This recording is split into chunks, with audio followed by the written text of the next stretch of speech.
함께 만드는 언론 미디어 협동조합. 여기는 국민TV. 함께 만드는 언론 미디어 협동조합. 여기는 국민TV. 이강인의 오늘, 이제는 정가 산책으로 함께합니다.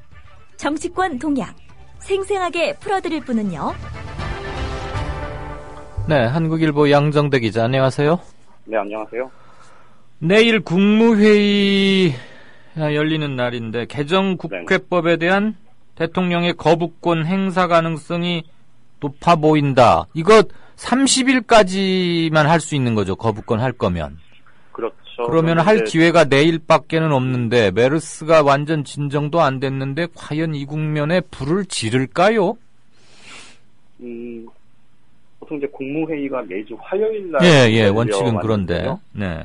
이번 주는 어제 국무회의가 원래 예정이 돼 있었던 국무회의를 이제 내일로 미뤄놓은 상태죠. 예. 그리고 말씀하셨던 이제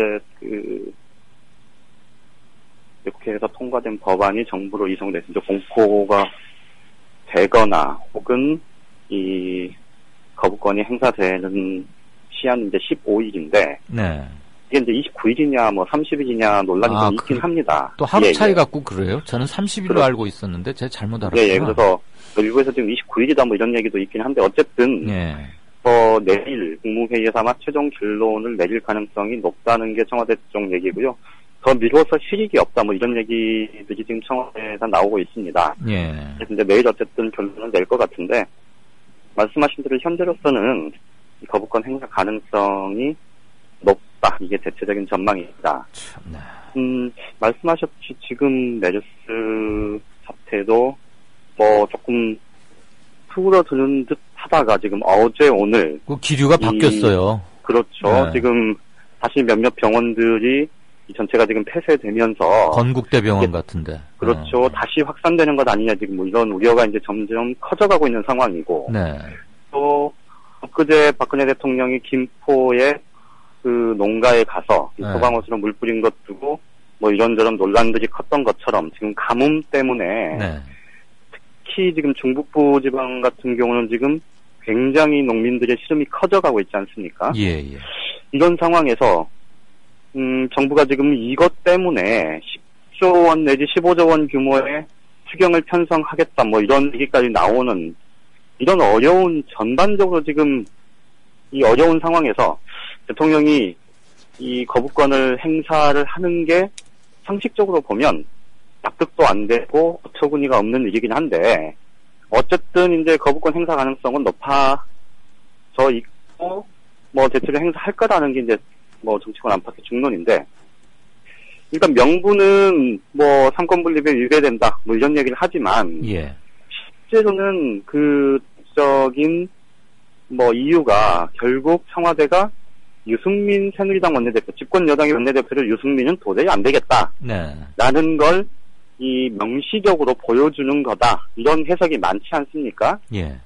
그런데 이제 그 관련해서 한 가지 제가 조금 뭐 재밌는 이야기를 하나 전해드리면요. 그러니까 실제로 지금 청와대 분위기가 어떤지, 친박 핵심들이 유승민 원내대표에 대해서 어떤 생각을 가지고 있는지, 그래서 개정국회법을 명분은 위헌성, 삼권분립에 위배된다, 위헌성을 제기하지만 실제 속마음이 어떤 건지를 좀 단적으로 보여주는 사례가 있는데요. 엊그제 21일 날, 그러니까 일요일 날 저녁에 이 김무성 대표가 당 재선 의원들 한 10여 명, 그게 일부 초선들도 참석을 했었다 그러는데요. 저녁에 이제 저녁 식사 같이 하면서 그 국회법, 이 개정국회법 거부권이 행사되면 뭐 재결 절차 밟지 않고 자동 폐기하는 쪽으로 가되 유승민 원내대표 거치는 좀 문제 삼지 말자는 취지의 얘기를 한 자리가 있었다는 게 지금 알려져 있지 않습니까? 근데 이제 그 자리에 한 친박 뭐 이름 금방 뭐 연상을 하실 수 있을 텐데 이 친박의 핵심 의원이 술이 좀 건하게 취한 상태에서 나는 유승민이 정말 싫다. 라는 얘기를 2번씩이나 아주 큰 소리를 했었답니다. 그리고 그 얘기를 듣던 옆에 있던 다른 의원이 야, 나도 진짜 싫긴 한데, 예. 그래도 이번은 그냥 가자. 뭐 이렇게 얘기를 했다는. 이게 제가 농담처럼 말씀을 드렸지만, 실제 지금 말씀드렸던 이 친박 핵심 의원이 사실 대통령의 의중을 가장 잘 대변한다고 뭐 정치권에서는 뭐 알려져 있는 의원 중에 한 명인데요. 이게 결국은 그러니까 개정국회법 논란이라는 게 그 본질이 결국 이 박근혜 대통령이 친박 주류 그룹이 이 유승민 원내대표를 비토하는 그런 하나의 계기에 불과한 거다라는 걸 좀 단적으로 보여준 사례가 아닌가 싶습니다. 네. 지금 오늘 정의화 국회의장이 일부 언론에 이제 그런 얘기가 좀 나왔는데 그 정종섭 행정자치부 예. 장관이 연구자 시절에 썼던 논문에 관련한 얘기가 나왔지 않습니까? 예. 정의화 국회의장이 그 개정국회법 이제 중재를 하면서 이 정종섭 장관한테도 의견을 물었었다고 합니다. 그래서 네. 그 물은 결과 요구라고 그러니까 국회가 정부에 요구하는 걸로 되어 있는 걸 요청으로 바꿨는데 요구는 do 이신이 영어로 하면 do 이신이 이게 강제성이 있는 거다라고 해서 정의화 의장 쪽에서 그러면 요청이면 please do 이신이 이건 강제성이 없는 것 아니냐라고 물었다고 하는데 그에 네. 대해서 이제 정종섭 장관이 뭐라고 대답했는지에 대해서는 국회의장실 쪽에서도 뭐 얘기는 지자별하게 안 하고 있는데요.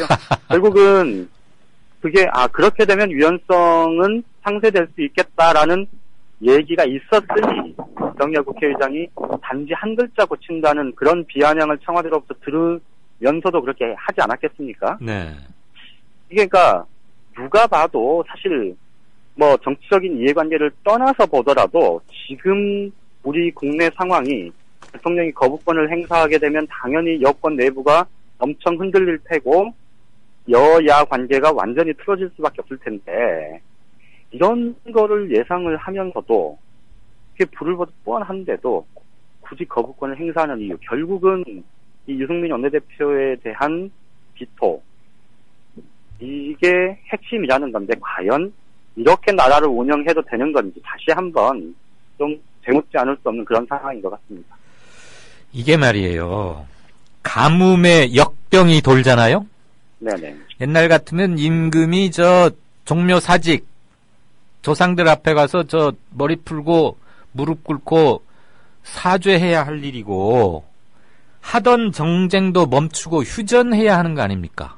그렇죠. 그러니까 제가 이 개정국회법 논란 관련해서 말씀드릴 때마다 반복해서 드리는 말씀이 사실 정말 상식적이고 합리적인 생각을 갖고 있으면 상황을 이렇게 끌고 갈 수 없는 거죠. 그건 뭐 누가 봐도 지극히 당연한 것 아니겠습니까? 도대체 유승민과 짝짝꿍에서 합의한 야당이건 밉기는 밉다면 얼마나 미워서 요구와 요청이 도대체 본질적 차이가 뭐길래 이렇게 평지풍파를 일으키려고 하다니 정말 참 아이고 더운데 딴 얘기 하십시다. 새정년은 말이에요. 네. 지금 한쪽에서 쇄신위에다가 전권을 실어주고 뭐 하느니 다 내려놓겠다느니 이러더니 결국 사람 쓰는 거 큰 선거 앞두고 사무총장이니까 역시 또 이 문제는 우리가 그대로 넘길 수 없다. 그러면서 내홍 조짐이 좀 보이는데 사무총장 인선 가지고 시끌시끌해질 것 같다고요. 오늘 뭐 이종걸 원내대표는 자기가 정말 가장 중요한 키맨으로 참석해야 하는 최고위원 회의에도 아예 불참해버렸다고요. 지금 일단 겉으로 드러난 상황은 네. 말씀하셨듯이 예상보다 조금 후폭풍이 큰 건 사실인 것 같습니다. 그러니까 아침에 지금 말씀하셨듯이 최고위원 회의에 이종걸 원내대표가 이 최재성 사무총장 기용에 대해서 반대했었던 이종걸 원내대표가 이제 불참을 했고 이게 이제 항의의 뜻으로 비춰졌고요. 그리고 어제 발표가 난 5인 중에서 최재성 사무총장, 안규백 전략홍보본부장, 또 홍종학 디지털 소통위원장 3명만 이 최고위원 회의에 참석을 했고 이 박광원 대표 비서실장하고 예. 그다음에 김관영 수석 사무부총장인가? 예, 네. 이 두 사람은 불참을 했었죠. 그래서 이게 결국은 김관영 사무부총장 같은 경우는 사실 뭐 김한길 대표 시절에 이 비서실장과 수석 대변인을 하면서 이 그렇죠. 김한길 전 대표하고 이제 가까운 걸로 그렇게 지금 분류가 되는 사람이고, 그래서 사실은 좀 이게 당직 인선하고 났더니 오히려 더 시끄러워지고 있다, 이제 이런 얘기들이 나오고 있는데요. 그런데 조금 오늘 내일 지나면 상황은 의외로 좀 빨리 정리될 수도 있겠다, 이런 예상도 좀 가능할 것 같습니다. 일단 어제 이런 얘기 다 해도 되는지 모르겠는데요. 예. 어제 이정걸 원내대표가 저녁에 술을 굉장히 많이 마셨답니다. 그러니까 이제 본인은 그동안에 이제 이 문재인 대표하고 얘기를 하면서 이 김동철 의원 또 노영민 의원 포함해서 이렇게 3명에 대해서 사무총장 그 후보로 이제 대안을 제시하고, 예. 그 설득 여부에 대해서 문재인 대표한테 이 언지를 받고 이제 설득시키던 와중에, 물론 이제 이게 시간이 좀 필요한 일이고 이게 이제 하루 만에 안 됐고, 근데 그 과정에서 어제 이제 더 늦춰질 수도 있겠다, 이런 전망이 나오던 차에 지금 오후에 한 5시가 넘어서 이제 전격적으로 발표를 하지 않았습니까? 네. 이 과정 때문에 이종걸 원내대표 입장에서는 문재인 대표가 좀 너무 이 자기 고집만 피우고 나하고 상의하고자 했고, 또 나하고 함께 했고, 그 얘기한 일이 아직 매듭이 지어지지 않은 상태에서 좀 일방적으로 한 거에 대해서 일방적으로 했다, 이렇게 느끼면서 굉장히 좀 서운했었다고 합니다. 그래서 이제 어제 측근들 몇 사람하고 어제 좀 호금을 했다고 해요. 네네. 그리고 이제 오늘, 그래서 이제 아침 회의에는 사실 술 때문에 못 나간 건 아니겠지만, 어쨌든 항의의 의미도 포함이 돼 있지만, 그 술도 좀 문제가 있었던 것 같고요. 그래서 오후에 이제 이정걸 원내대표는 오늘 어쨌든 대정부 질문 있는 날이고, 그러니 이제 오후에 국회에 왔고, 업무 복귀는 자연스럽게 되고 있는 상황이고요. 그리고 이제 이게 문재인 대표 본인의 이 정치력의 문제이기도 하고, 주변 참모진들이 참 상황을 나이브하게 보는 측면도 있는 것도 있는데, 이게 어떤 거냐면, 이 김관영 수석 사무부 총장 같은 경우는 사실 이제 초선 의원인데, 이 김한길 대표 시절에 말씀드렸듯이 수석 대변인, 대표 비서실장 이런 걸 맡으면서 사실 계속 당직을 맡아왔었고요. 얼마 전까지만 해도 조직사무부총장이었습니다. 그랬죠. 그러니까 4.29 재보궐선거 당시에 조직사무부총장이었고, 그래서 사실 김관영 의원 같은 경우는 2년 넘게 지금 당직을 계속 맡고 있는 상황이었거든요. 정도로 계속 그 조직 쪽 얘기를. 그렇죠.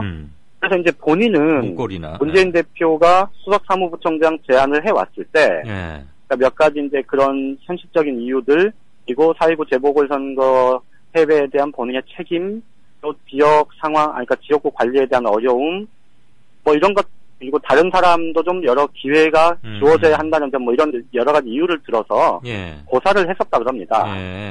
그런데 그 이후에 문재인 대표나 문재인 대표 주변에서 별 다른 얘기가 없다가 어제 이 김성수 대변인 발표가 나고 나서야 내가 확정됐다는 걸 그때서야 알게 된 겁니다. 그러니까 정말로 필요한 그런 것이었다면 문재인 대표가 직접 한 번 더 전화해서 어제 오후에라도 한번 도와달라, 같이 하자, 이런 얘기를 하는 그런 좀 프로세스들이 필요했던 거죠. 그게 문재인 대표 본인이 그런 생각을 했어야 되는 거고, 기본적으로 당을 이끄는 사람이라면. 그리고 주변에서도 사실 그런 프로세스들이 굉장히 중요하죠. 사람 사이의 관계 문제니까. 그러니까 그런 것들을 놓쳤던 겁니다. 오늘 지금 김관영 의원이 문재인 대표한테 전화를 해서 한 번 더 이제 정중하게 고사를 했다고 하고, 문재인 대표는 맡아달라, 이렇게 이제 얘기를 했다고는 하고요. 되게 좋게 본 건 맞군요, 그나저나. 그래서 이 결론이 어떻게 날지는 좀 지켜봐야 되겠지만, 현실적으로 김관영 의원이 수석사무부총장을 맡게 될 가능성이 조금 더 있어 보이는 것 같고요. 그 절차의 문제점은 박광원 대변인도 비슷했던 것 같습니다. 그리고 안규백 이 전략홍보본부장 같은 경우도 그 제안을 문재인 대표한테 이전에 받았던 건 맞는데, 어제 최종적으로 발표나기 직전에 전달받은 거는 당직자였답니다. 그러니까 당직자가 전화해서 얘기를 했으니 좀 얼마나 황당했겠습니까? 네. 그러니까 이런 소소한 문제들 이런 것들을 좀 전략적으로 조금 한 번만 더 생각하면 충분히 가능한 이런 절차들까지도 좀 세세하게 준비를 했어야 되는데 그런 게 너무 없었던 것 같고요. 오늘 김관영 의원, 박광원 의원이 참석 안 한 데는 또 다른 이유가 있는데요. 뭐예요? 이게 뭐냐면 지금 기획재정부가 이제 조만간 이제 추경 편성 가지고 이제 여야 당정 협의도 할 거고 이제 국회에 안도 제출을 할 텐데 예. 그에 앞서서 지금 하반기 경제정책 운용 방향 이런 부분에 대해서 지금 준비를 하고 있는데 이게 원래 이 국회에 와서 이제 먼저 선 보고를 하고 국회에서 의견을 듣고 이제 정부가 발표를 하는 게 일반적인 프로세스인데요. 그렇죠. 이게 먼저 지금 언론의 일부 보도가 돼버렸습니다. 예. 그래서 이제 어제 국회에서 정부 기재부에다가 굉장히 좀 뭐라고 했다고 하고요. 그래서 그것 때문에 오늘 공식 일정은 잡혀 있지 않았었는데 오늘 국회 기획재정위원회하고 기재부하고 비공식 간담회가 있었습니다. 오전에. 네. 경제정책 운용 방향과 관련해서. 그런데 박광원 의원하고 김관영 의원 두 사람이 다 기재위 소속이에요.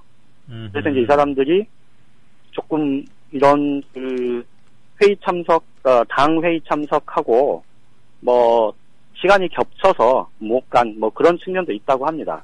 근데 이제 제가 이 얘기를 장황하게 좀 설명을 드린 건 겉으로 보기에는 어쨌든 내일자 뭐 언론 보도는 대부분 이종걸 원내대표의 최고의 불참 이걸 필두로 해서 아하. 좀 굉장한 갈등 상황으로 그리고 이게 좀 일파만파로 번질 것 같은 분위기로 기사가 나갈지는 모르겠는데 네. 실제 내부 좀 상황을 들여다보면 이 당직 인선에 따른 그 갈등 여파가 아주 크게 번지거나 그러지는 않을 것 그러지는 같다. 않을 것 같다는 네. 않을 것 같다는 그런 예상을 하는 겁니다. 만약에 그렇게 번지면 마지막 기회를 자기가 발로 차는 거죠. 그렇죠. 지금 이 판국에 그렇게 되면 더더군다나 이제 비노진영 같은 경우는 사실은 지금까지 최재성 의원 개인에 대한 얘기일 수 있겠지만 이게 이제 좀 있으면 결국 총선 공천권 때문에 그렇죠. 최재성 반대해서 이 당직 인선 비토한다 이런 식으로 얘기가 흘러갈 수밖에 없고 그건 자기 무덤 파는 거거든요. 예. 그걸 뭐 모를 리는 없을 것 같습니다.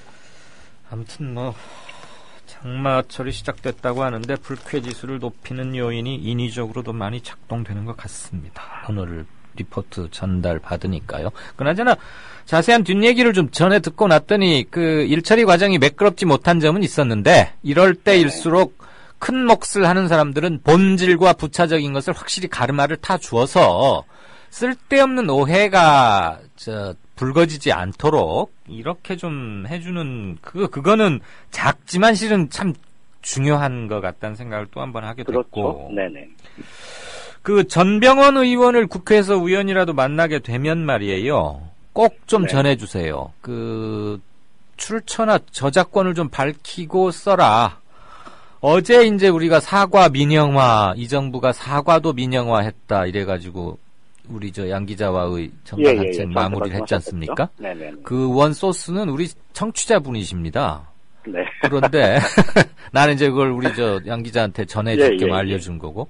근데 전병헌 의원이 그냥 어젯밤에 뭐 8시인가 어디 언론 인터뷰에서 그거 그대로 써먹고 뭐 인터넷 사이트마다 그 말이 재밌어가지고 지금 대풍작이라는데 출처를 꼭 밝히고 앞으로는 쓰라고 전해주십시오.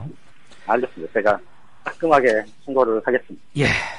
국민라디오 이강윤의 오늘의 청취자분께서 처음으로 한 거다. 이 점만 밝히시면 됩니다. 잘 들었고요. 내일 또 연결합시다.